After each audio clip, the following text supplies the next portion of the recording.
Hi అండి. Hi. Welcome to our channel Durga Leeladhar అండి. కొత్త సంవత్సరంలోకి అడుగు పెట్టేశాం. అందరికీ హ్యాపీ న్యూ ఇయర్ అండి.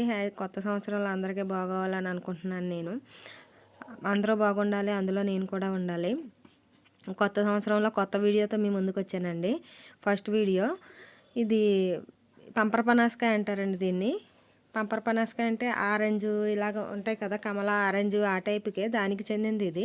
పంపర పనాసకాయ అంటారు. పెద్దగా ఉంటుంది అన్నమాట, సైజులో పెద్దగా ఉంటుంది, తొనలు కూడా పెద్దగానే ఉంటాయి. దాని పైన తొక్క సైజు కూడా పెద్దగానే ఉంటుంది అన్నమాట.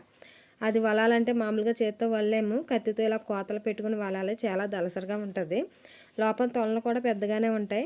ఒక్కొక్క కాయ ఏమో స్వీట్గా ఉంటుంది, ఒక్కొక్కటి ఏమో పుల్లగా ఉంటుంది. ఈ ఆరెంజ్ టైప్లోనే, ఆరెంజ్ కూడా అలాగే ఉంటుంది కదా, అది కొయ్యటం చూపిస్తుంది అనమాట. చాలా కష్టపడి కొయ్యాలండి, చాలా దలసరిగా ఉంటుంది. చాకుతో బాగా కోతలు పెట్టి తీయాలన్నమాట. చాలా దలసర ఉంటుంది. ఈ ఆరెంజ్ అన్నీ కొంచెం పలసగా ఉంటాయి, చిన్నవి కనుక. అది కోసాక చూడండి, అది లోపల వైట్గా ఉంటుంది. అది లోపలది కూడా చాలా దలసరిగా ఉంటుంది, తొందరగా రాదండి. అది తీయాలంటే చాలా కష్టపడాలి. దాన్ని ఏ తొనకో ఆ తొన తీయాలన్నా చాలా కష్టపడాలి, అంత గట్టిగా లాగాలి. అప్పుడే తెచ్చేది 4 days 5 days అయింది.